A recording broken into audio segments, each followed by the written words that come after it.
लक्ष्मीनाथसमारम्भान् नादयामनमध्यमाम् अस्मदाचार्यपर्यन्तां वन्दे गुरुपरम्परां यो नित्यमच्युतपदाम्बुजयुग्मरुक्मा व्यामोहतस्तदितराणि तृणाय मेने अस्मद्गुरोर्भगवतस्य दयैकसिन्धो रामानुजस्य चरणौ शरणं प्रपद्ये माता पिता योतयस्तनया विभूतिः सर्वं यदेव नियमेन मदन्वय आद्यस्य न कुलपतेर्वकुलाभिरामं श्रीमद्ददङ्ग्रीगणं प्रणमामि मूर्ध्ना भूतं सरस्य महदाह्वय भट्टनाद श्रीभक्तिसारकुलशेखरयोगिवाहान् भक्ताङ्ग्रिरेणुपरकालयतीन्द्रमिश्रान् श्रीमत्पराङ्कुशमुनिं प्रणतोऽस्मि नित्यम् नादं पङ्कजनेत्र राम यमुना वास्तव्यमालाधर योगीन्द्रं पुरकेशचन्द्रजलधिं गोविन्दपूरारिपौ भट्टार्यन्यगमान्तयोगि जगदाचार्यो स कृष्णद्वयो वन्दे माधव पद्मनाभ सुमनः कोलय सदेवादिपान् नमो वेदान्तवेद्याय जगन्मङ्गलहेतवे यस्य वाक्अमृतासारपूरितं भुवनत्रयं वेदान्तवेद्यामृतवारिरासेः वेदार्थसारामृतपूरमग्र्यम् आदाय वर्षन्तमहं प्रपद्ये कारुण्यपूर्णं कल्वैरिदासं श्रीमत्कृष्णसमाह्वाय नमो यामुनसूनवे यत्कटाक्षणलक्षाणां सुलभः श्रीधरः सदा श्रीकृष्णपादपादाब्जे नमामि सरसा सदा यत्प्रसादप्रभावेन सर्वसिद्धिरपूर्मम लोकाचार्याय गुरवे कृष्णपादस्य सौनवे संसारभोगिसन्दष्टा जीवजीवातवे नमः। श्रुत्यर्थसारजनकं स्मृतिबालमित्रं पद्मोल्लसद्भगवदङ्घ्रिपुराणभङ्गं ज्ञानादिराजमभयप्रदराजपुत्रम् अस्मद्गुरुं परमकारुणिकं नमामि। द्राविडाम्नाय हृदयं गुरुपर्वक्रमागतं रम्यजामातृदेवेन दर्शितं कृष्णसूनुना सुन्दरजामातृमुनेः प्रपद्ये चरणाम्बुजं संसारार्णवसम्मग्न जन्तु सन्तारपोतकं नमोऽस्तु देवराजाय चतुर्ग्रामनिवासिने रामानुजार्य दासस्य सुताय गुणशालिने नमः श्रीशैलनाथाय कुन्तीनगरजनने प्रसादलब्ध परमप्राप्य कैङ्कर्यशालिने त्रिशैले सदयापात्रं देवत्यादिगुणार्णं यतीन्द्रप्रवणं वन्दे रम्यजामातरं मुनिम्। श्रीरङ्गसिंहगिरिदेशिकपादसेवा प्राप्ताखिल द्रविडवेदरहस्यजातं श्रीगौतमान्वयजमाश्रितभागधेयं गोपालदेशिकमहं शरणं प्रपद्ये कौशिकान्वयसञ्जातं वेङ्कटार्यतनूभवं वेदान्ताचार्यसशिष्यं उडयवर्लुम् अहं भजे श्रीमद्वेङ्कटरङ्गार्यशिष्यं सशिष्यसेवदिं श्रीलक्ष्मणार्यविबुधं संश्रये देवीतीर्थये। ओमस्मद्गुरुभ्यो नमः।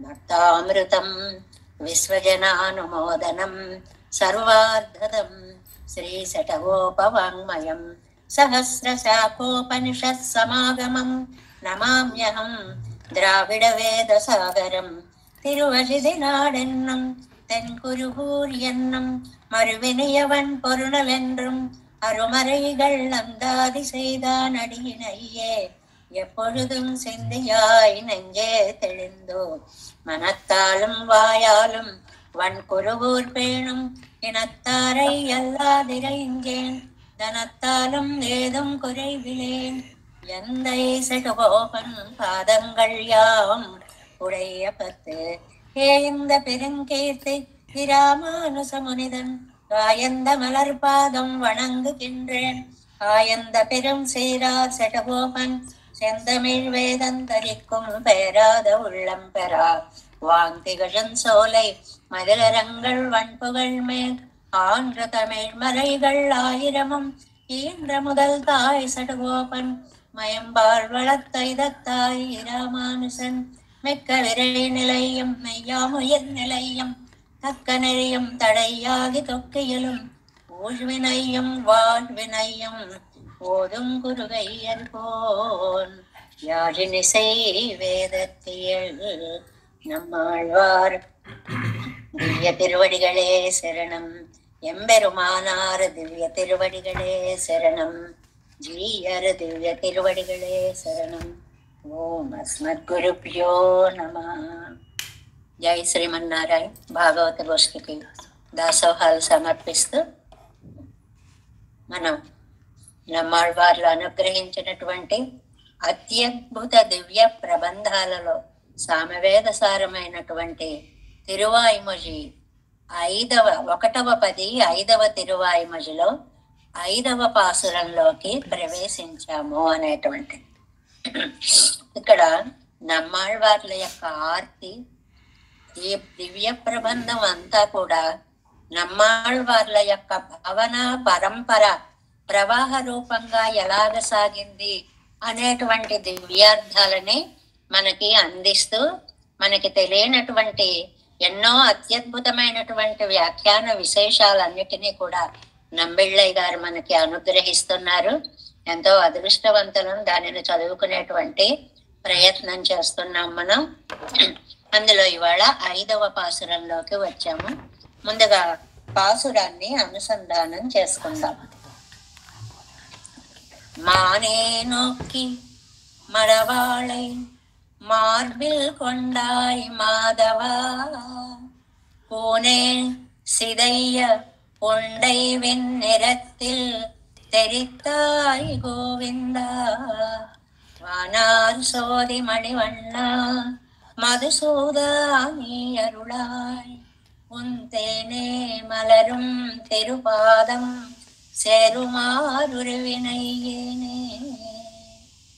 మానే నొక్కి, ఆ యకారాలు అవి గ్రామటికల్ గా కొన్ని అక్షరాలు సున్నాలు ఒకటి, యకారాలు ఒకటి, ఇలాంటివన్నీ మనకి ఛందస్సులో లోపిస్తూ చేరుతూ ఉండడం వల్ల విడదీసినప్పుడు మానేయు నొక్కి అని అంటారు, కలిపితే మానే నొక్కి అని అంటారు అన్నమాట. మానే నొక్కి మనవాళై మార్బిల్ కొండాయ్ మాధవా, పూనే సిదయ్య ఉండు ఎన్నిరత్తి తెరిత్తాయ్ గోవిందా, వానార్ సోది మణివண்ணా మధుసూదా நீ அருளாய், உந்தேனே மலரும் తిరుపాదం సేరుమారు వినయ్యేనే. దీనికి ముందుగా మనం ప్రతిపదార్థాన్ని తెలుసుకుందాం.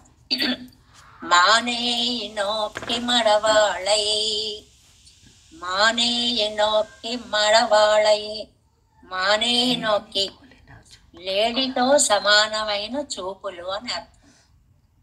ఇక్కడ లేడి కన్నుల వంటి కన్నులు కలది అని ఒక అర్థం, లేడి చూపుల వంటి చూపులు కలది అని ఒక అర్థం. ఏమండి, కంటికి చూపుకి అంత తేడా ఏముంటుందండి అంటే, కళ్ళు ఉండడం వేరు, అవి చేసే పని చూడడం. ఆ చూపుల్లో ఒక నైగనిగ్యము, తళతళలాడేటువంటి ఇది క్రీగంటి చూపులు. ఇలాంటి చూపుల్లో రకరకాల చూపులు ఉంటాయి కదా. కాబట్టి ఈవిడ కళ్ళు లేడి కళ్ళల్లా ఉన్నాయి అనేది ఒకటి రూప సౌందర్యం, రెండవది కటాక్షాలు లేడి కటాక్షాల్లా ఉన్నాయి అనేటువంటిది ఆవిడ యొక్క క్రీగంటి చూపుల కటాక్షము, దయను చూపించేటువంటి చూపుల యొక్క వైశిష్ట్యం. మడవాళై, ఆవిడ చాలా నమ్రత కలిగినటువంటిది. అంజిరై మడనారాయ్, మడ వచ్చింది కదండి, మడ అంటే విధేయము అని, నమ్రత అని అర్థాలన్నమాట. ఆవిడకి అంత అందమైన రూపం ఉన్నా, ఆవిడ అంత అందమైన చూపులు చూచేదైనా, ఆహా నాకేమిటి నేను అందగత్తెను అనే అహంకారం అణుమాత్రం కూడా ఉండదు తల్లికి. ఎప్పుడు నమ్రత ఒద్దికగా ఉంటుంది అనేటువంటిది. అలాంటి శ్రీదేవిని మడవాళై అంటే శ్రీదేవిని మార్బిల్ కొండాయి, వక్షస్థలంలో ఉంచుకున్నవాడా, మార్బిల్ గుండెలలో దాచుకున్నవాడా, అమ్మని నీ వక్షస్థలంలో నిలుపుకొన్నవాడా, అందుకని నీకేం పేరు వచ్చింది, మాధవ, మాధవుడు అనేటువంటి పేరు వచ్చింది. దీనికి చక్కటి అర్థాలను చెప్తాయండి మనకి వ్యాఖ్యాన గ్రంథాలు.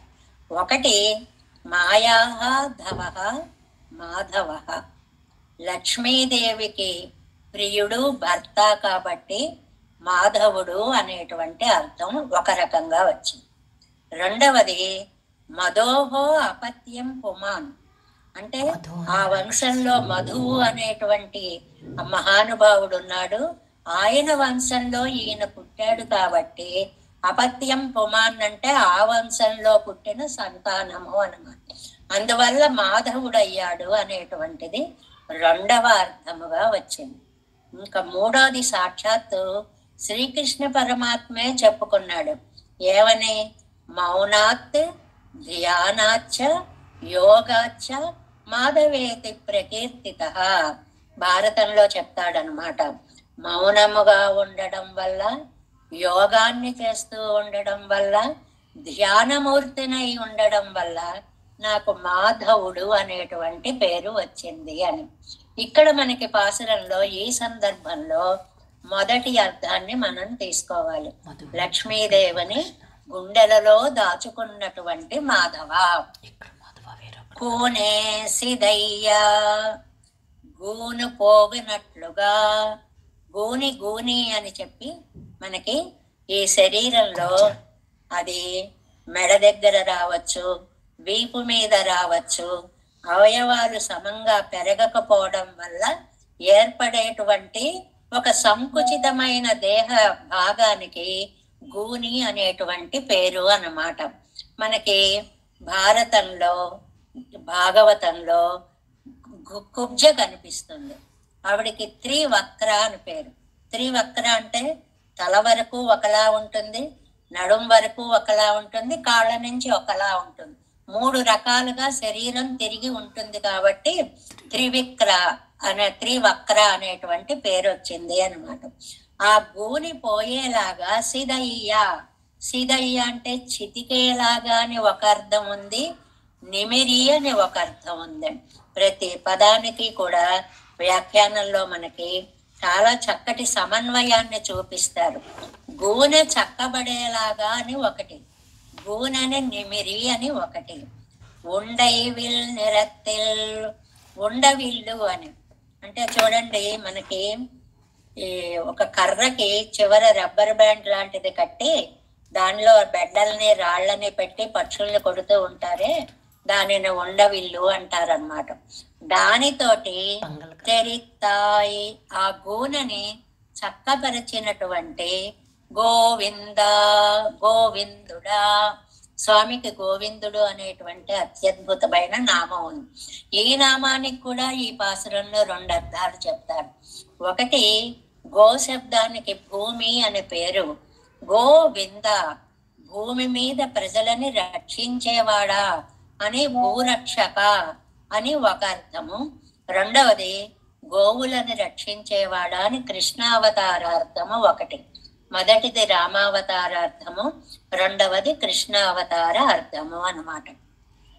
వానార్ సోది మణివన్న, వాన్ అంటే ఆకాశం, ఆకాశాన్నంతటినీ ప్రకాశింపచేసేటువంటి మణివర్ణుడా, నీల మణిలాగా అత్యద్భుతమైనటువంటి కాంతిని కలిగినటువంటి వాడా. ఏదో నల్లగా ఉన్నాడు నల్లగా ఉన్నాడు అంటాం గాని అది నలుపు కాదండి, నీలి మేఘ వర్ణన స్వామిది. కాబట్టి ఆ మెరుపులన్నీ కనిపిస్తూ ఉంటాయి. మధుసూద, మధుసూదనుడు అంటే మధువు అనేటువంటి రాక్షసుల్ని చంపినవాడు.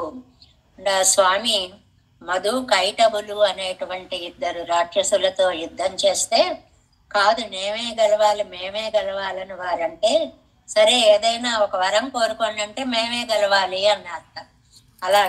అలా అనేటప్పటికీ, అయితే నువ్వు కోరుకో నీకు వరం ఇస్తాము అంటే, నా చేతిలో నువ్వు మరణించే వరం ఇయ్యవయ్యా చాలు అన్నట్ట.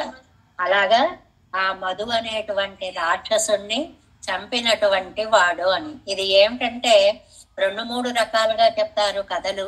అందులో ప్రసిద్ధమైనది కథ ఏమిటంటే, బ్రహ్మ ఎలాగైతే నాభీ కమలంలోంచి ఆవిర్భవించాడో, ఈ మధుకైటబులు అనే వాళ్ళు స్వామి యొక్క చెవుల నుంచి ఆవిర్భవించినటువంటి తత్వాలు అని.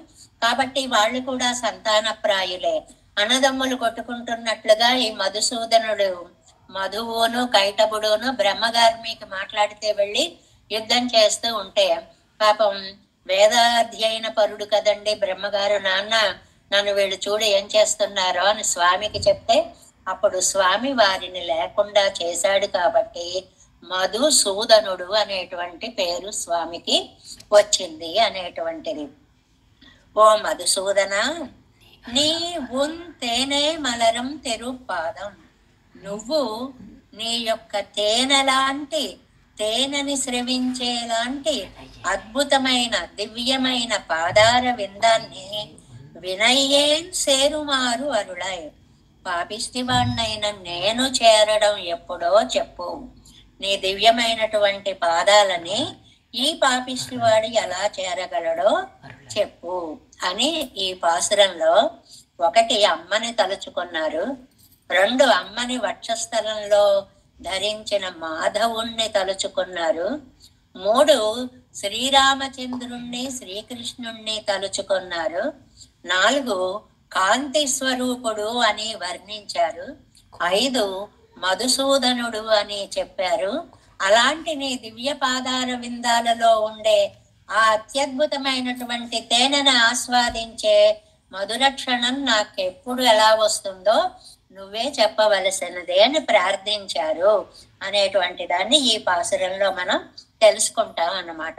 దీని వ్యాఖ్యానంలోకి ప్రవేశిద్దాం. అంజాం పాట్ 389వ పేజీ అండి. అంజాం పాట్. ఆభిముఖ్యం పన్నిన అనంతరం క్రియతామితి మాం వద పోలే, ఏవి అడియై కొళ్ళవేడుమన్ను ప్రార్థిక్కిరారియన్నుదల్.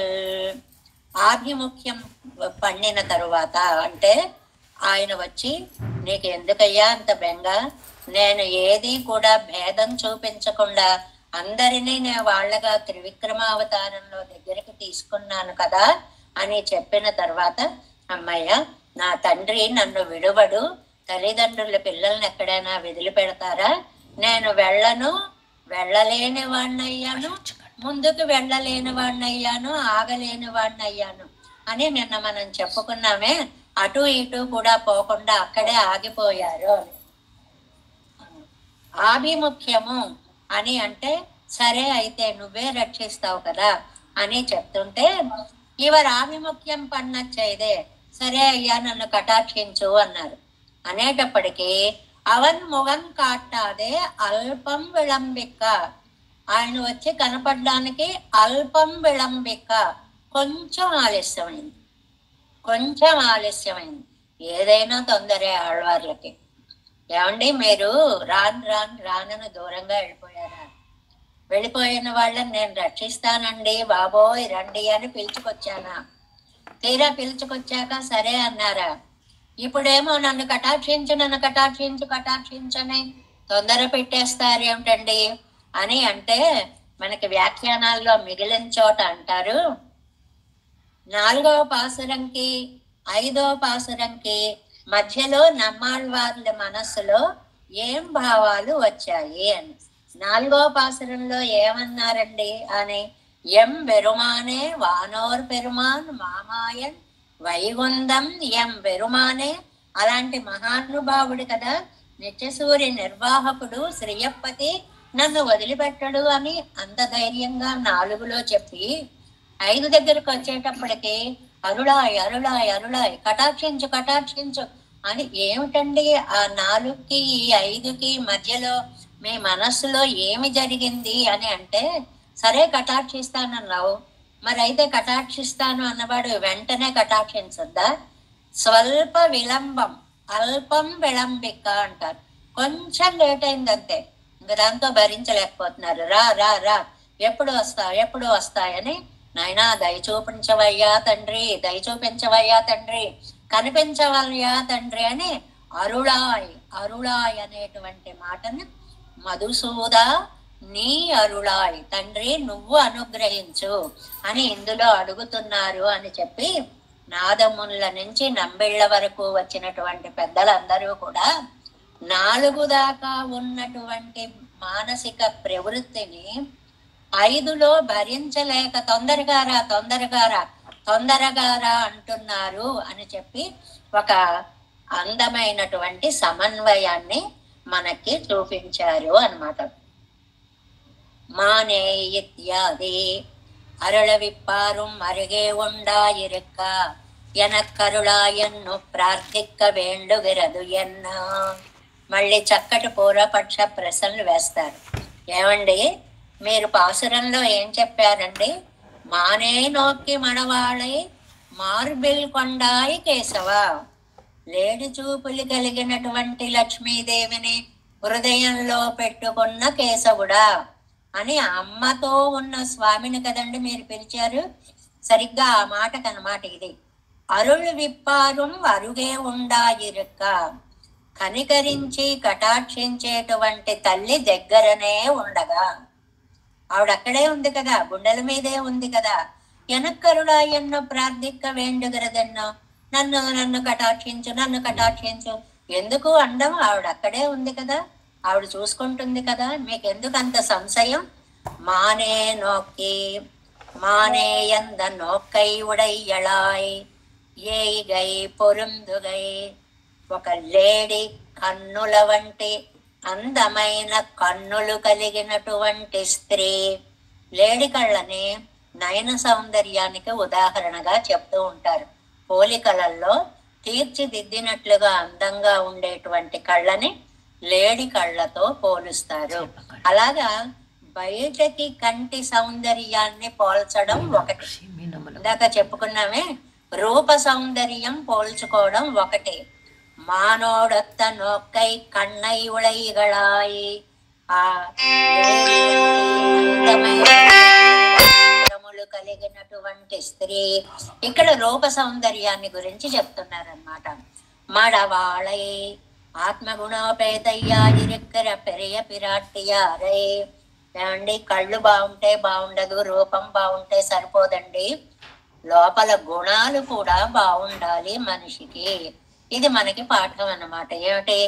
ఆత్మగుణోపేతయ్యా ఇరుక్కిర. ఆత్మ గుణాలు కూడా చక్కటివి ఉంటేనే ఆ వ్యక్తికి ఒక సార్థక్యం అనేది లభిస్తుంది. మనకేం మనం అందంగా ఉన్నాం కదా అని సౌందర్యానికి మురిసిపోకూడదు. సౌందర్యంతో పాటు గుణ సౌందర్యం కూడా ఉండాలి.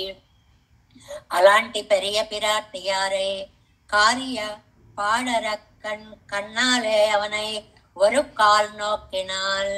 ఇంకా రెండో అర్థం ఏం చెప్పుకున్నామండి? ఆ కళ్ళు చూసేటువంటి చూపులు. ఈ మానయ్య నొక్కికి రెండు అర్థాలు చెప్పుకున్నాం. ఒకటి అందమైన కళ్ళు, రెండోది ఆ కళ్ళు చూసే చూపులు. కళ్ళు ఉంటాయి, మామూలుగా ఇలా కూర్చుని ఉంటాం అనుకోండి, చూపుల్లో తేడా ఏముండదు. అలా కాకుండా ఓరగంటి చూపులు, క్రీగంటి చూపులు, అలాగ స్వామివారిని పరవశింప చేసేటువంటి చూపులు అని రెండవ అర్థం అన్నమాట. ఒక్కసారి గనక ఒరుక్కాల్ నొక్కినాల్ చూస్తే, ఆవిడ క్రీగంట గనక చూస్తే ఒరు పాటం మజై విజుందా పోలే, ఒక దిక్కు వర్షం కురిసినంత ఆనందం అంటండి స్వామికి. అంత చల్లబడిపోయినట్టు అయిపోతుందట. కుళిరుం బడియా ఎత్తు నొక్కిరుప్పదు, చల్లబరిచేంతగా చూపు ఉంటుంది. అంటే ఒక్క చూపు చూసేటప్పటికి ఆయన పడిపోతాడు అనేటువంటి అర్థాన్ని చెప్పడం అన్నమాట. పరాశర భట్టర్ వారు కూడా అంగీకారి విరాలోకైకి అని మనకి శ్రీగుణ రత్నకోశంలో, ఇగో నేను ఇలా సృష్టి చేస్తున్నాను ఏమంటావు అని అడిగితే ఒక చూపు అలా సరే అన్నట్టు చూస్తుందట.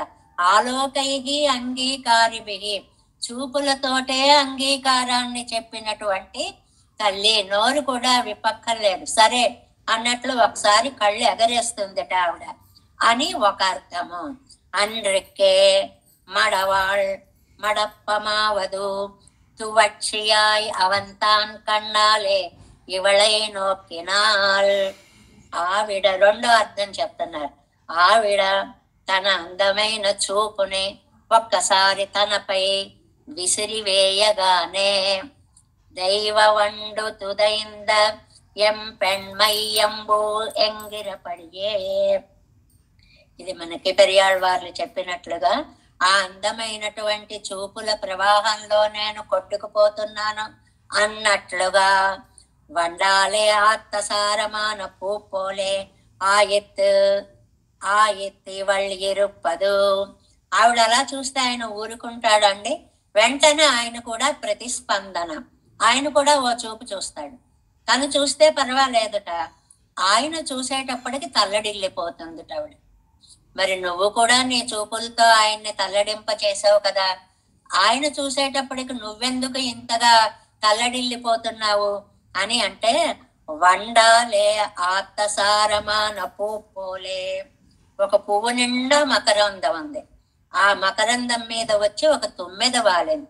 ఆ తుమ్మెద చేత గ్రహింపబడిన మధువు కలిగిన పువ్వు ఎలా అయిపోతుందో, ఆ పరమాత్మ అనేటువంటి వండు తుమ్మెద తనని చూడగానే ఈ అమ్మ అనేటువంటి పుష్పం అలాగా ఆనంద నిర్భరురాలు అయిపోతుంది.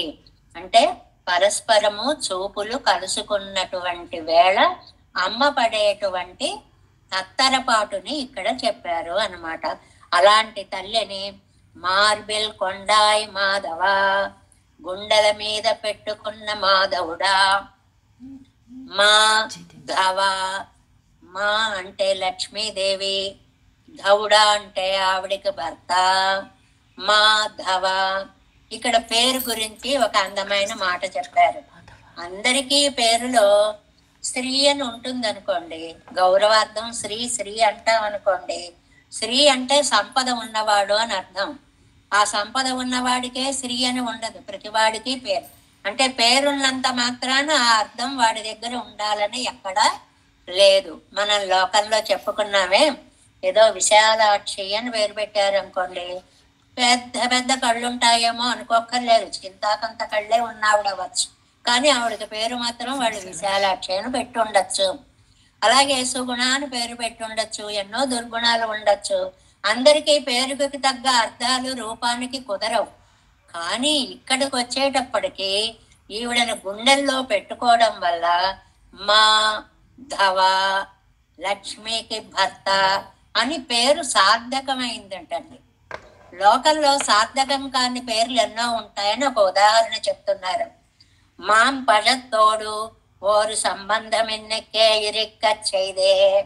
మామిడి పండుతోటి సంబంధం లేకపోయినా, ఏమిదో మామిడిపురం అని ఒక ఊరుందండి. అంటే ఆ ఊరు నిండా మామిడి పళ్ళు ఉంటాయండి? ఏమీ ఉండవు. ఎప్పుడో ఒకప్పుడు ఉండేవేమో, దానికి ఆ పేరు ఎందుకో వచ్చింది. ఇప్పుడు మనం నేతి బీరకాయ అంటాం. అందులో నెయ్యి ఎంత ఉంటుందండి? అందులో ఏమీ ఉండదు, కానీ పేరు మాత్రం పాలకూర, అందులో పాలు వస్తాయండి. అలా పేర్లలో ఉంటాయి తప్ప వాటి అర్థాలు ఉండాలి అనేటువంటి నియమం ఎక్కడా లేదు. లోకంలో అందరూ శ్రీ శ్రీ, మాధవుడు అని పెట్టుకున్న వాళ్ళందరూ లక్ష్మీదేవికి భర్తలా కావాలి అనేటువంటి నియమం ఏమి లేదు. సంపద కలిగిన వాళ్ళు అవ్వాలి అనేటువంటి నియమం ఏమీ లేదు. మాంపజత్తోడు ఒక సంబంధం ఇండ్రికే, దానితో మామిడి పండుతో ఏ సంబంధము లేకుండా ఇరుక్కచ్చైదే ఉన్నప్పటికీ ఆ పేరు ధరిక్కు మాపోలే, ఆ పేరును పెట్టుకున్నట్లుగా. అంటే అర్థంలో అలా లేకపోయినా పేరును మాత్రం ధరించినట్లుగా కాదు కదా ఈయన విషయం. ఈయన సార్థక నామధేయుడు, చరితార్థ నామధేయుడు. మాధవుడు అంటే నిజంగా మా అంటే లక్ష్మీదేవికి, ధవుడు భర్త. ఇవనై యోజయ శ్రీమాన్ ఎన్నం పేరై ధరిక్కిరవర్గల్. ఆయనకి శ్రీమాన్ అని పేరు. శ్రీ అంటే లక్ష్మీదేవి, మాన్ అంటే మతుప్ అని ఒక ప్రత్యయం సంస్కృతంలో. శ్రీ మంతుడు అంటే లక్ష్మి కలిగిన వాడు. లోకంలో మనం ఏదో ఎవరినైనా పెద్దల్ని పిలవాలనుకోండి, శ్రీమాన్ స్వామివారు అని ఏదో శ్రీమాన్ అంటాం అందరిని. కానీ అందరూ లక్ష్మీవంతులు కావాలని రూల్ ఎక్కడా లేదు. ఉన్నదానికి జరిగిన దానికి ఏమాత్రం సంబంధం లేనివి లోకంలో ఎన్నో జరుగుతూ ఉంటాయి. ఇది చాలా గుర్తు పెట్టుకుంటే దీనికి సంబంధించి ఒక వివరణ ఇస్తారు కింద. ఏమిటంటే పేరుకిని అర్థంకి సంబంధం ఉండక్కర్లేదు. అసలు జరిగిన వృత్తాంతానికి లోకంలో జరుగుతున్న వృత్తాంతానికి సంబంధం ఏమీ ఉండనవసరము లేదు. ఏదో పేరుకు అలా పోతుంటాయి అంతే. పేరు పెట్టుకున్నంత మాత్రాన అవి కలిగి ఉంటారు, ఆ గుణాలు కలిగి ఉంటారు అనేటువంటిది లేదు. దానికి అంగనండ్రికే విష్ణు వక్షస్థలస్థయా 390లో 2వ లైన్. విష్ణు వక్షస్థలస్థయా ఎంగరపడయే. విష్ణు వక్షస్థలం మీద అమ్మవారు వేంచేసి ఉన్నారు అన్నట్లుగా అవరు తిరుమార్గులే నిత్యవాసం పండుగయ్యాలే. ఆయన గుండెల మీద నిత్యవాసం చేయడం వల్ల మాధవన్ ఎన్నం తిరున్నామత్తయ్యుడయ్యవనే. మాధవుడు అనేటువంటి పేరు కలిగినటువంటి వాడా అంటే మామూలుగా చెప్పుకోవాలంటే నాయన లోకంలో అందరూ అద్భుతమైనటువంటి పేర్లు పెట్టుకుంటారు, కానీ ఆ పేరుకు తగ్గట్టుగా వాళ్ళు ఉండాలి అనేటువంటి నియమం ఏమీ లేదు. త్రివిక్రమ్ అని పేరు పెట్టుకుంటారు అనుకోండి, వాడు భూమికి జానుడు ఉంటాడు. ఏమో అదే పేరు ఏదో పెట్టేశారు చిన్నప్పుడు, కానీ వాడు కొలిస్తే వామనులా ఉంటాడు. మరి సంబంధం ఏం లేదండి అంటే లోకంలో జరిగే వాటికి కొన్ని సంబంధాలు ఉండవండి అని వ్యాఖ్యానంలో ఒక చిన్న కథ చెప్పారండి, సరదాగా చెప్పారనమాట. కూనే సిదయ్యా, కూనే గూనిని సిదయ్యా చితికేలా కొట్టి అవళ్ అరుగిన్రిక్కే ఉజయవానాత్తానున్నై కిట్టినార్క్ అవధ్యం వర్మో. ఇవి పెద్ద పెద్ద స్టేట్మెంట్స్. ఎలా చెప్తారంటే నంబిళ్ళయ్య గారు అవళ్ అంటే లక్ష్మీదేవి అరుగిన్రిక్కే ఉజయవాన్ ఆత్తాను ఉన్నై కిట్టినార్క్ అవధ్యం. అమ్మ దగ్గర లేకుండా గనక దెబ్బలు తింటే వాడికి బాధ తప్పదు. అమ్మ ఉంటే ఏమిటంటే అలా అంటారు అని అడ్డుపడుతుంది. అమ్మ దగ్గర లేనప్పుడు తగిలిన వారికి రక్షించేవారు ఎవ్వరూ ఇంకా ఉండరు. ఈ సందర్భంలో ఒక మాట కింద మనకి ఈ కింద ఆవి అని ఉంది చూడండి, అందులో 2వ లైన్ 3వ లైన్లో చూడండి ఒక చిన్న కథ ఉంది. అందులో ఓరు కళ్ళన్ 3వ లైన్ కనపడింది అనుకుంటాను. ఓరు కళ్ళన్ వరు బ్రాహ్మణ గృహత్తిలే కన్నమిడ. జరిగేదానికి ఇచ్చే తీర్పుకి సంబంధం ఏమీ ఉండదు అనడానికండి. ఇందాక పేరు పెట్టుకోవడం అన్నామే, పేరైతే పెట్టేశారు. ఆహా శ్రీమాన్ ధనవంతుడు అని పెట్టాడు, వాడు తెల్లవారులేస్తే బిచ్చం ఎత్తుకోవడానికి వెళుతూ ఉంటాడు. ఆ పేరుకి దానికి సంబంధం ఏమీ ఉండదు. అంటే పేర్లలోనే కాదండి, కొన్ని సందర్భాలలో ఇలాగే జరిగిన దానికి జరగబోతున్న దానికి సంబంధం ఏది ఉండదు అనడానికి ఒక కథ చెప్తున్నారనమాట. ఒక దొంగ బయలుదేరాడండి. వెళ్ళి ఒక బ్రాహ్మణ గృహంలో కన్నం వేశాడు. ఓ బ్రాహ్మణ ఇంట్లో చొరపడి కన్నం వేశాడు. వేద్దాం అనుకున్నాడు. అది ఈరచ్చువరా వెయ్యాలే ఇరెత్తుకొండు. ఏదో పెద్ద బలంగా గోడని కొట్టాలేమో అని గుణపం పెట్టి కొడుతుంటే అది నానిపోయిందేమో, టపక్కుమని పడిపోయి దొంగ దాని కింద పడిపోయి మరణించాడు. ఎలాగా మరణం అనేది ఎలా వస్తుందో, ఏ మూల నుంచి వస్తుందో, ఎలా వస్తుందో చెప్పలేం. ఏదో అది గట్టి గోడేమో. ఇప్పుడు చూడండి మనకి సరదాగా సినిమాల్లో చూపిస్తూ ఉంటాడు, ఆహా తలుపు వేసేసి ఉంది అని చెప్పి మాయాబజార్ల లాంటి దాంట్లో బాగా నవ్విస్తూ చూపిస్తూ ఉంటాడే. ఆహా తలుపులు వేసేసి ఉన్నాయి, దూరం నుంచి వచ్చి టప్ మన తలుపును కొడదాం అనేటప్పటికి తలుపులు తెరుచుకుపోయి లోపలికి వెళ్ళి పడిపోతాడు వాడు. చూడండి అందరూ నవ్వుకుంటూ ఉంటారు. అలాగా ఇక్కడ గోడ చాలా స్ట్రాంగ్ గా ఉందేమో, ఈ గోడని కొట్టేద్దాము అని చెప్పి పెద్ద గుణపం తీసుకుని ఇలా అనేటప్పటికి ఆ గోడ మీద పడిపోయి పడిపోయాడు. ఆ దొంగ కాస్త మరణించట. అయిపోయింది, సరే బాగానే ఉంది. అప్పుడు ఇరెత్తికొండవన్ మరిక్క వాడి ప్రాణాలు పోగొట్టుకోగానే అవ్వళవిల్ అవన్ బంధుక్కల్ వందు. ఆ దొంగ బంధువులందరూ వచ్చేసారండి. వచ్చేసి మా వాడు దొంగతనం చేయబోయాడు, తప్పు మాది అని అనుకోలేదు. ఈ కథలో ఉన్న విశేషం ఏమిటంటే, తప్పు చేసిన వాళ్ళ మీకు తప్పు రాదు, తప్పు చేయని వాడి మీకు తప్పు పెడుతుంది. ఎలాగట, వీళ్ళందరూ వచ్చేసి అన్నట్ట, బ్రాహ్మణనై పడితర వేణం ఎన్న ఇరండు తిరత్తారం రాజావిన్ పాడే పోగా, మీ ఇంటికి కన్నం వేస్తున్నప్పుడు మా దొంగ పోయాడు కాబట్టి నువ్వు నష్టపరిహారం ఇవ్వాలి అన్నారు. అసలు చేసేదా దొంగతనం, నోరు మూసుకుపోవాలి. అలాంటిదిట, నీ ఇంటికి కన్నం వేసేటప్పుడు వీడి ప్రాణాలు పోయాయి కాబట్టి నష్టపరిహారం ఇయ్యి అన్నారు. వాడు నేనెందుకు ఇస్తాను అన్నట్టు ఇద్దరు కలిసి రాజుగారి దగ్గరికి వెళ్ళారటండి. అంద రాజా అవివేకియాయ్. ఇక్కడుంది మొత్తం సారం అంతా. ఆ రాజుగారికి బుద్ధి అనేది అణుమాత్రం కూడా లేదు. వాడు బుద్ధిహీనుడైనటువంటి రాజు. వాడేం మూర్ఖను మాగయ్యాలే, వాడికి బుద్ధి లేదు, ఒకళ్ళు చెప్తే వినడం. మూర్ఖుడు అంటే ఏమిటండి, ఇంకోళ్ళు చెప్పిన మాట కూడా వినడం. వెంటనే వాడు అన్నట్ట, బ్రాహ్మణ நீ ஈரச்சுவரை வைக்கையாலே என்றோ அவன் మరిత్తాన్. నీ గోడని కొట్టడం వల్ల కదా వాడి ప్రాణం పోయింది, ఆగయ్యాలే నీ పడి కొడుకు వేణం, అందువల్ల నువ్వు నష్టపరిహారాన్ని ఇచ్చి తీరవలసిందే. ఏం చెయ్యాలండి రాజైన వాడు?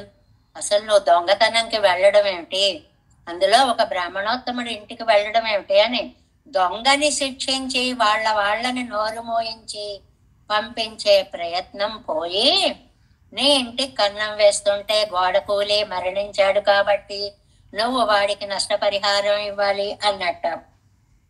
అవన్ వెంటనే ఆయన అన్నట్ట, ఎన్నై కొరెత్తరియాదు సువర్వైత కూలియాళై కేట్క వేణం ఎన్న. ఇది మరీ బాగుంది.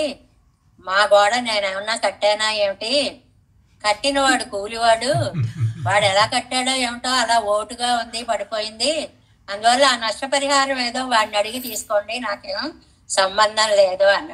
మధ్యలో ఓ కూలివాడు ఓ ఇల్లు కడితే ఎప్పుడైనా ఆ గోడ పడిపోతే ఆ కూలివాడి వాట నష్టపరిహారం అనేటువంటిది, అందువల్ల ఆ కూలివాడిని అడిగి తీసుకోండి అన్నట్ట.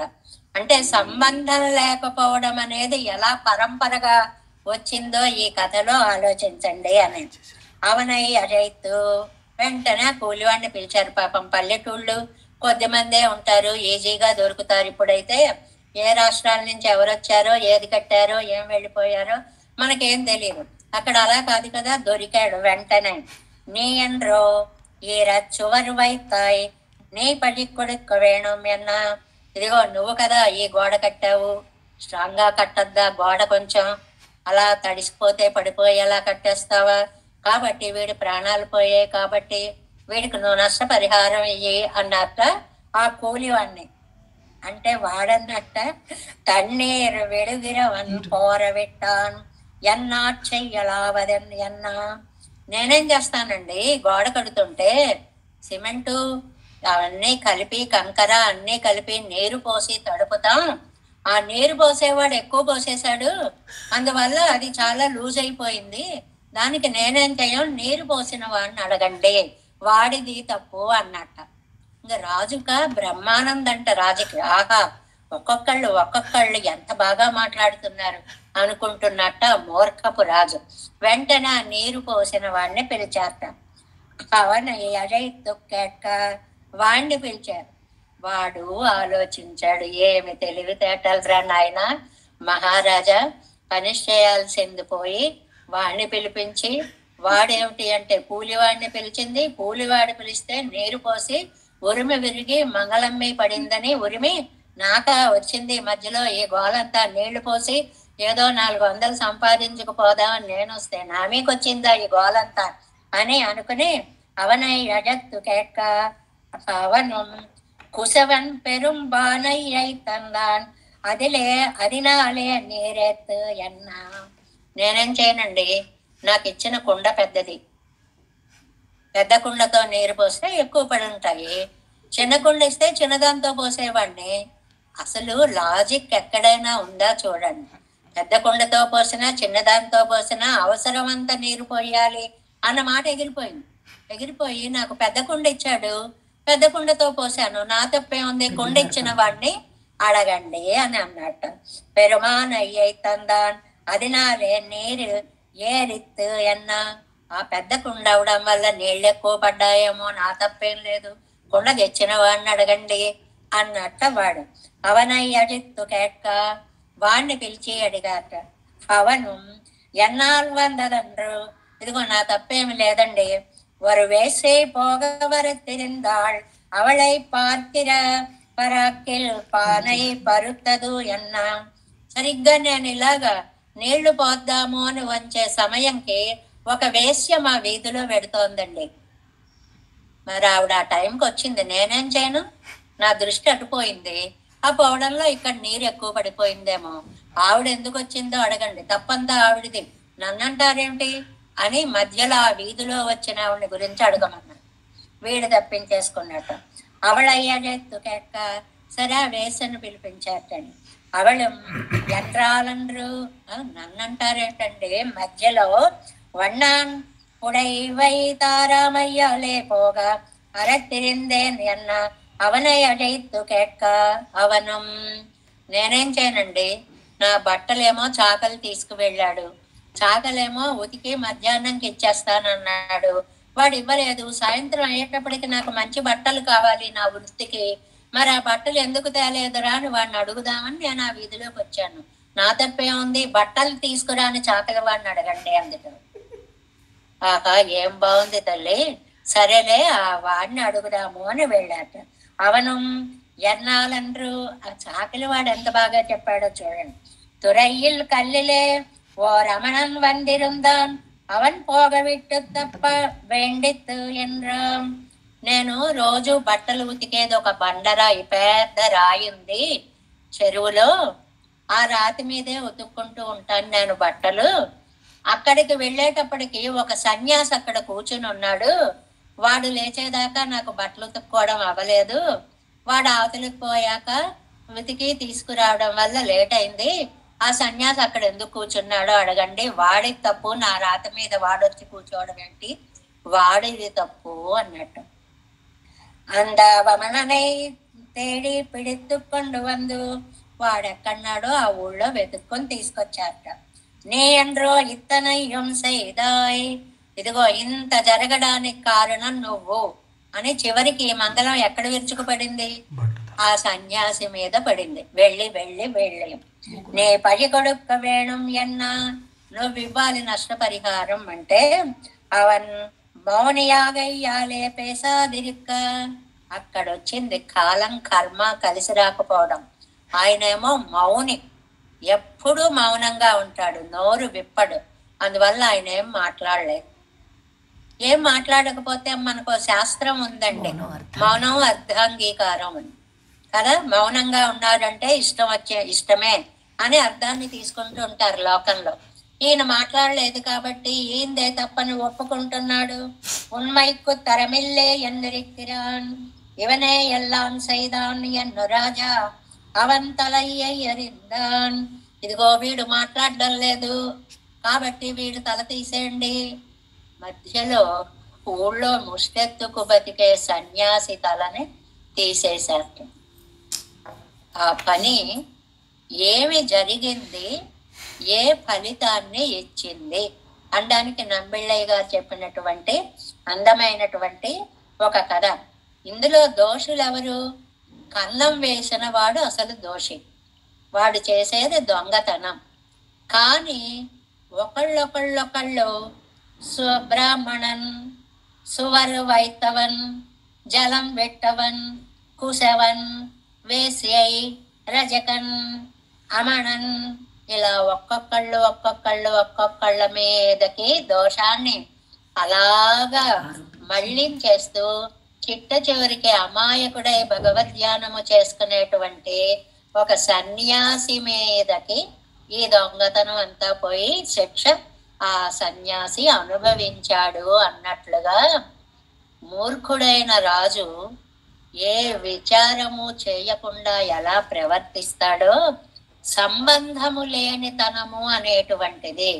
జరిగేది ఒకటి ఉంటుంది, జరగవలసినది ఒకటి ఉంటే అది జరగకుండా వేరే వృత్తాంతం ఒకటి జరుగుతుంది.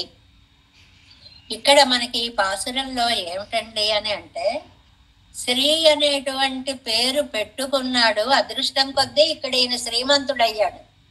కానీ లోకంలో అద్భుతమైన పేర్లు పెట్టుకుంటాడు, దయాకర్ అని పేరు పెట్టుకుంటాడు అనుకోండి, ఎక్కడ గుండెల్లో ఇంత దయ కూడా ఉండదు వాడు.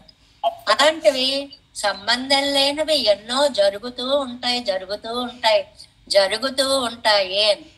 అమ్మ వక్షస్థలంలో ఉన్న సమయం అయితే శిక్ష తప్పేదేమో గాని, అమ్మ దూరమైనటువంటి సమయంలో ఎవరికైనా శిక్ష తప్పదు కదా అనేటువంటి విషయాన్ని చెప్తూ, అవள் అరుగిండ్రిక్కే దగ్గర లేకపోవడం వల్ల ఒలియవా నాత్తానున్నై కిట్టినార్కు అవధ్యం వరుమో. ఆ తల్లి దగ్గర లేనప్పుడు చేసిన వారికి రక్షణ అనేది ఉండదు కదా. కూనే సిదయ్య ఎంద్రదు, గూని యొక్క గూని భాగము చెదిరేలాగా అని అర్థం. ఇక్కడ మనకి చరిత్రలో ఇద్దరు గూని వాళ్ళు కనిపిస్తారు. రామాయణంలో ఒక ఆవిడ మందర, ఆవిడ కలిగినటువంటిది. కృష్ణావతారంలో కుబ్జ. ఈ రెండిటిని కూడా ఇక్కడ సమన్వయిస్తున్నారు. ఎలాగా? ఇవళుడయ్య అల్లాద అవ ఎంగళుక్కు వరు వాట్టాం వారాదపడి. ఆ గూనె మీద కొట్టినటువంటి దెబ్బ మిగిలిన శరీరానికి ఎక్కడా తగలకుండా, అంటే లక్ష్యము తప్పకుండా కొట్టట. ఎవరండి? రామచంద్రుడు. తవత్తై పత్త వనవాస హేతు భూతయ్యాన కుబ్జయ్యై చొల్లెత్తాయ్. రాముడు అడవులకి వెళ్ళడానికి మూలకారకురాలైన కుబ్జ మందరని 5 ఏళ్ల ప్రాయంలో రామచంద్రుడు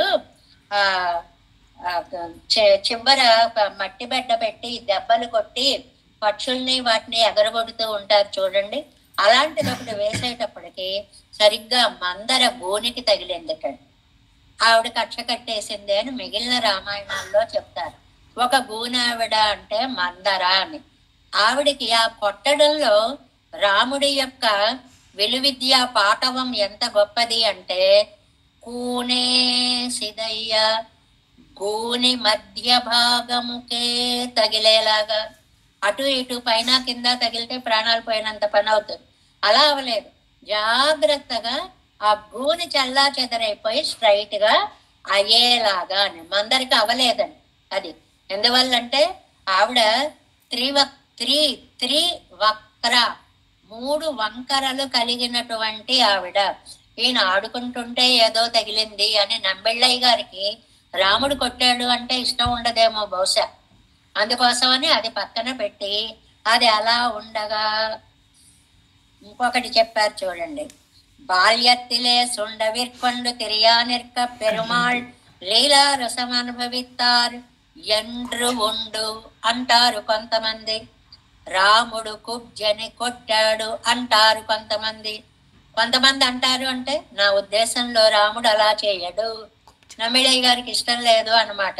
సరదాకి కూడా రాముడు కొట్టడు కాబట్టి అది అలా ఉండు. అలానే వాళ్ళు ఉన్నారు అనుకోండి అంటే అది పక్కన పెట్టండి. అత్తై పత్తి చొల్లిత్తాగమాం అప్పోదు.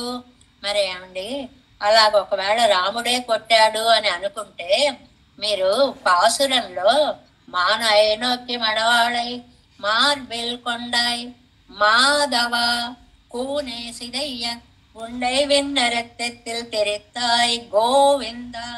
మరి గోవింద అనే నామం ఎందుకు చెప్పారండి? రాముడికి గోవిందుడనే పేరు లేదు కదండి. మరి రాముడు అనే అర్థంలో ఒకవేళ కొంతమంది అలా చెప్పారు అని అనుకుంటే ఇక్కడ గోవింద నామం ఎలా సరిపోతుందండి అని అంటే వెంటనే చెప్తున్నారు చూడండి. గోవిందా ఎంగరదు భూమిక్కు రక్షకనాన అవన్ ఎంగరదు. గో శబ్దానికి భూమి అని అర్థం ఉందండి. గో శబ్దానికి చాలా అర్థాలు ఉన్నాయి. కిరణాలు అని అర్థాలు ఉన్నాయి, వాక్కు అని అర్థాలు ఉన్నాయి. చాలా రకాల అర్థాలు ఉన్నాయి. అన్ని అర్థాలు ఉన్నప్పుడు ఇక్కడ గోవింద అంటే ఏం తీసుకోవాలంటే భూమిక్కు రక్షకనాన అవన్యంగిరదు, భూమికి రక్షకుడైనటువంటి వాడు.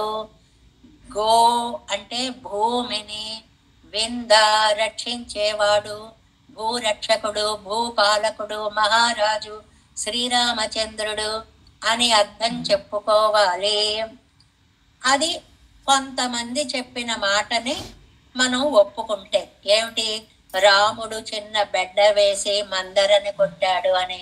ఎన్నో రామాయణాలు ఉన్నాయి కదండి, విచిత్ర రామాయణాలు, ఆనంద రామాయణాలు. ఇలాంటి రామాయణాల్లో ఎక్కడో చెప్పినటువంటి కథ అది. అండ్రిక్కే అలా కాకుండా లోక ప్రసిద్ధమైనటువంటి పని ఒకటి ఉంది. అది ఎక్కడ, కృష్ణావతారంలో కుబ్జ యొక్క త్రివక్రతని పోగొట్టినటువంటి సందర్భం. అది ఎక్కడ, అన్రిక్కే తీంబు సేరువదు కృష్ణనుక్కే ఆగయ్యాలే పోంబెయి ఎల్లాం అమణనం తలయ్యోడే ఎన్ను మాపోలే.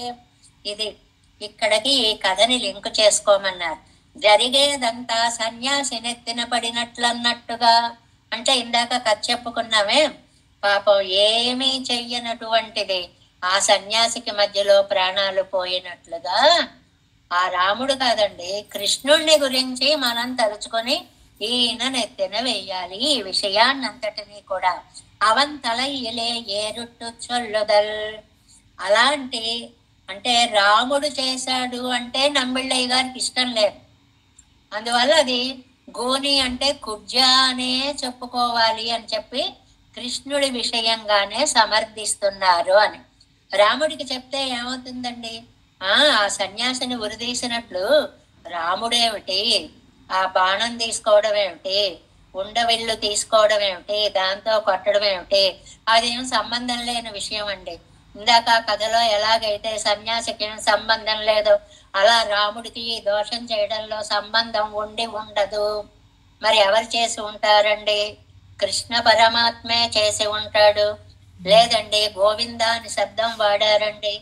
గోవింద అంటే భూమిని పరిపాలించేవాడా రామచంద్ర అనే అర్థము వాళ్ళ దృష్టిలో. அதுவுமன்னிக்கே சாந்திட்ட கூனி தன்னையே சொல்லித்தாய் வருத்த மறுచుండవిల్ నిమరుక్కుమా పోలే నిమరెత్తవన్ని ఎన్నుదల్. ఇక్కడ ఈ పదాలను కూడా కూనే సిదయ్య అన్నారు. సిదయ్య అంటే ఇక్కడ కృష్ణావతార విషయం తీసుకుంటేట నిమిరి అని అర్థం. ఇందాక రామావతారంగా తీసుకుంటే గోని పగిలేలా కొట్టాడు అని, ఇక్కడ కృష్ణావతారాన్ని తీసుకుంటే గోని నిమిరేలా కొట్టాడు అని. ఎక్కడ కొట్టాడండి, కుబ్జ కథను మనం చాలా సార్లు చెప్పుకున్నాం. ఆవిడ కంసుడికి పరిమళ ద్రవ్యాలన్నీ అందించేటువంటి ఆవిడ త్రివక్ర, 3 వంకర్లు తిరిగి ఉంది. ఆవిడ్ని చూసి నీ దగ్గర ఉన్నటువంటి ఆ సెంట్స్ అవి మాకు ఇయ్యమని అడిగారు. ఏదో ఒకటి ఇవ్వబోయింది.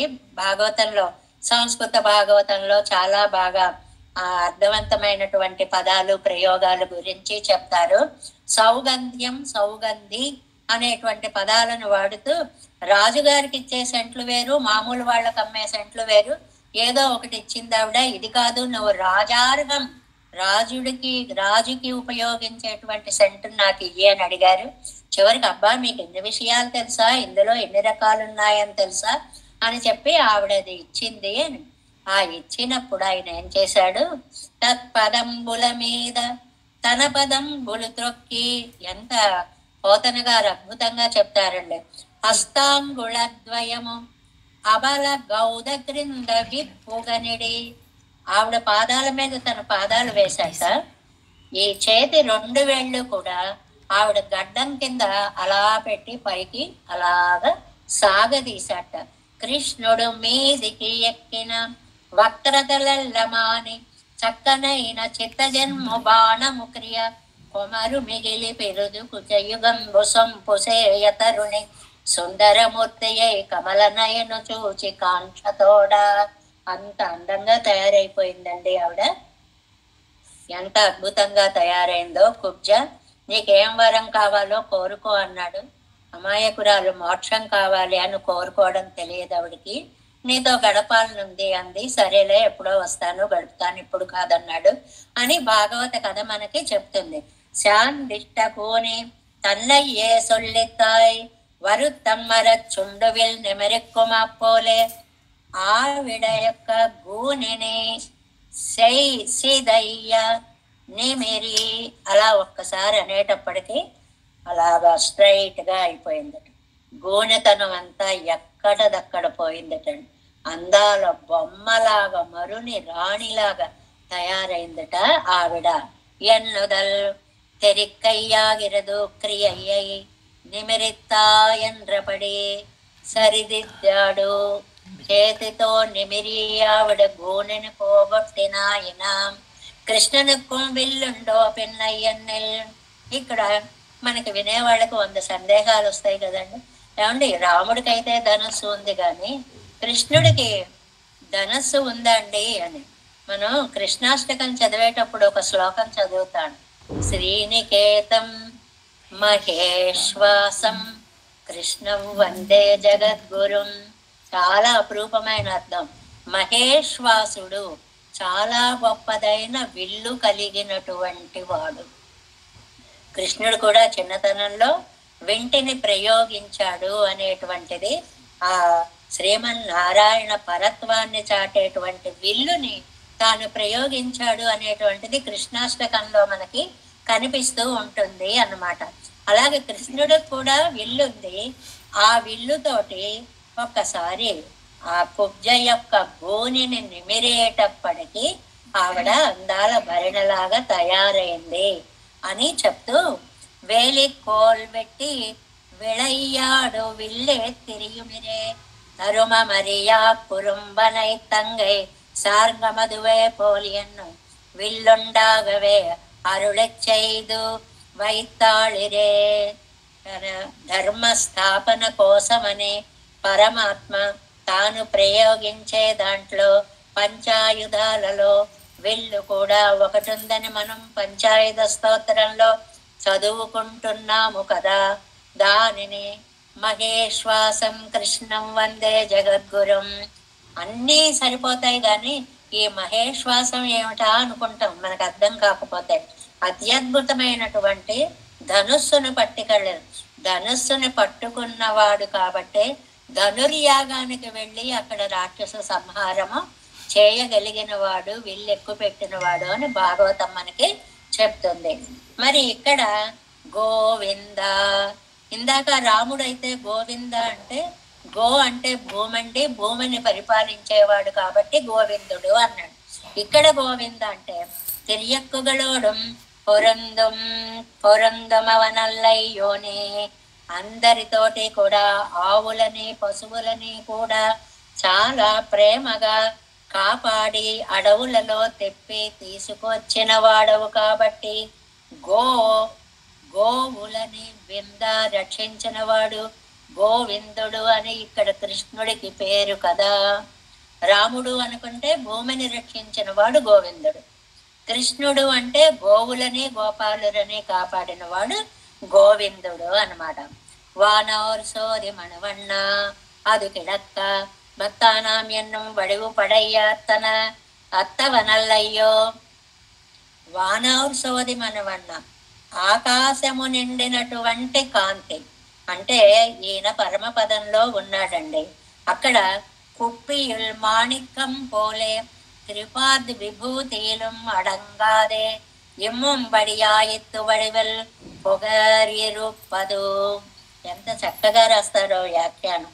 ఒక గాజు భరిణయందు కుప్పియల్, భరిణలో రత్నాన్ని పడితే ఆ రత్నపు కాంతి గాజు దాంట్లో పట్టక పల్చగా చేసిన బంగారం గిన్నైనా సరే కుప్పి అంటారు. అందులో ఆ కాంతి ఇమడక దానిలో నుంచి పైకి వచ్చేసినట్లుగా. ఈ పోలిక దేనికో తెలుసా అండి? వానోర్ సోది మణివన్న, త్రిపాది విభూతిలో ఉన్న నీ కాంతి భరిణిలో ఉన్న కాంతి లాంటిది. ఆ కాంతి పైకి చెమ్ముతోంది. అది త్రిపాద్ విభూతిలోంచి ఏకపాత్ విభూతి అయిన లీలా విభూతి దాకా వచ్చేస్తే నువ్వయ్యావు. చాలా అద్భుతమైన భావన. అక్కడ ఉండే పరమపదనాథుడు ఆ కాంతి అక్కడ సరిపోక బయటకు వచ్చేస్తే ఈ లీలా విభూతిలో కృష్ణ పరమాత్మ రూపాన్ని ధరించాడా అన్నంత తేజస్వరూపుడు అని చెప్పడానికి వానోర్ సోది మణవಣ್ణ அது கிடக்க பக்தானாம் எண்ணம் வடிவு படைத்தவனல்லையோ குப்பியில் மாணிக்கம் போலே திரிபாத் விபூதிலும் அடங்காதே ఎమ్మం బడియాయిత్తు వడివల్ పొగరిరుప్పదు పట్టలేనంత కాంతివంతమైనటువంటి తేజస్సు కలిగిన స్వామి మధుసూదా అవ్వడివై అనుభవి పార్కువరం విరోధియై పొక్కువాయుం నీ ఎండ్రో. నీ అందాన్ని ఆస్వాదించే వారికి, నీ గుణానుభవం చేసేవారికి వచ్చే విఘ్నాలని నువ్వే పోగొట్టేవాడా. అది ఇప్పుడు మధువు అనేటువంటి రాక్షసుడు బ్రహ్మగారి యొక్క వేదాధ్యయనానికి భంగం చేస్తుంటే శ్రీమన్నారాయణుడు వధించాడు. అలా భక్తులు చేసేటువంటి భగవద్ధ్యానానికి విరోధాలు ఏవైనా ఉంటే ఆయనే పోగొడతాడు అండంలో. మధు అంటే ఇక్కడ విరోధి నిరసనం, విరోధులని పోగొట్టడం. విరోధి అంటే రాక్షసుడైన మధువును అని ఒక అర్థం. మనకు వచ్చేటువంటి విరోధాలు, ప్రకృతిలో మనం ఏ మంచి పని చేద్దామన్నా ఎన్నో అడ్డంకులు వస్తుంటాయి.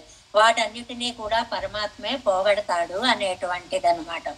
ఆ విరోధుల్ని పోగొట్టే వాడివి కూడా నీవే కదా. ఉంటేనే మలరం తిరుపాదం. నీ పాదాలు ఎలాంటివంటే తేనెను స్రవించేవి. పాదాలు తేనె స్రవించడం ఏంటండి? పాదాల్లో పుట్టిన గంగాజలము తేనెలాగా ఉంటుంది. దీనికి இவை ஒன்னும் இல்லையானாலும் அடியிலுன் భోగ్యతయ్యై పార్తాత్తాన్ విడపోమో. రూపమంతా అక్కర్లేదండి, పాదాలు పట్టుకున్నా చాలు, అవి అత్యద్భుతంగా ఉంటాయి. ఎలా ఉంటాయండి? ఆ పాదాలనే కదా నేను కౌగిలించుకుంటాను, నెత్తి మీద పెట్టుకుంటాను, స్మరిస్తాను అని చెప్పాడు కదా. విష్ణు పదే పరమే మధ్వ ఉత్సహ. ఇది మనకి యజుర్వేదంలో ఉండేటువంటి మంత్రం. విష్ణోహ పదే పరమే మధ్వ ఉత్సహ. విష్ణువు యొక్క పాదాలున్నాయే మధువుని ఉత్సహ ప్రవాహ రూపంగా పంపిస్తాయి. మధ్వ ఉత్సవము అంటే మధు ప్రవాహాన్ని అలాగ పంపిస్తాయి. ఆయన పాదాలు తేనె రోడుతూ ఉంటాయి. అదే మనకి వెంకటేశ్వర సుప్రభాతాదుల్లో వస్తుంది. విష్ణు పదే పరమ మధ్వ ఇది ప్రయుక్తవు. ఏ పాదాలైతే నీ పాదాల నుంచి మకరందము వస్తుంది అని చెప్పారో అనేటువంటి ఒక మాటని ఇక్కడ చెప్తూ, పెర నిలంకడంద నల్లడిపోదిరే ఆశైపట్టదు ఇవరాశైపట్టబడియే. ఇంతకు ముందు మీరు తజువినన్, నేను దాన్ని ఒక్కసారి కౌగలించుకుంటాను. అజత్తువన్, లేదు నేను దాన్ని జరిపిస్తాను, దాన్ని నమస్కరిస్తాను అని ఏ పాదాలనైతే మీరు ధ్యానించారో ఇవరాశై పట్టబడియే ఆ పాదాలతోటే దిశైగళెల్లాం తిరువడియాయోన్ అని అన్ని దిక్కులని తన పాదాలతో కొలిచి என்று తిరువడిగళయ్యే కాటిచ్చేరవిట్టాన్. మీరు ఏ పాదాలని నమ్ముకున్నారో ఆ పాదాలతోటే ముల్లోకాలని కొలచినటువంటి నేను. ఉంటేనే మలరం తిరుపాదం ఎండ్రో అత్తయ్యే అపేక్షిక్కిరార్. నీ పాదాలలోంచి తేనె స్రవిస్తూ ఉంటుంది. ఇది పాదాలని పద్మాలుగా పోలిస్తే పద్మాలలోంచి తేనె రావడం ఒక అర్థం. పాద పద్మాలలోంచి ఆవిర్భవించిన గంగా ప్రవాహము తేనెలా ఉంటుంది అనేటువంటిది ఒక అర్థ విశేషం. అత్తయ్యే అపేక్షిక్కిరార్ సేరుమారు వినయ్యేనే. అయ్యో, నీ దగ్గరికి చేరలేని పాపిష్టివాడిని అయ్యాను కదా అంటారు. ఎందుకంటే ఆ పాపిష్టివాడు అవడం అంటే కలత్తిల్ ఎట్ట. Next page. సోత్తై విలక్కుప్పారై పోలే. కంచం పెట్టారండి, దాని నిండా అన్నం పెట్టారు, చక్కగా మధుర పదార్థాలన్నీ వేశారు. తినే యోగం లేకుండా పోయింది.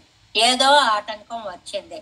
దానివల్ల తీసుకోలేకపోయాను, తినలేకపోయాను అని ఒక మనిషి అన్నట్లుగా, అంటే ఎదురుగా అన్నీ ఆస్వాదించడానికి సంసిద్ధంగా ఉన్న ఆస్వాదించలేని దౌర్భాగ్యుడిలాగా నీ పాదాలు నా కళ్ళ ముందు ఉన్నా కూడా నీ వందు కిట్ట కొళ్ళ నీ అంతట నువ్వు వచ్చి నాకు కనిపిస్తే అగలువై కడియాన పాపత్తై పండిన నాన్ విడిపోవాలి అనుకునే దౌర్భాగ్యవంతుణ్ణి నేను.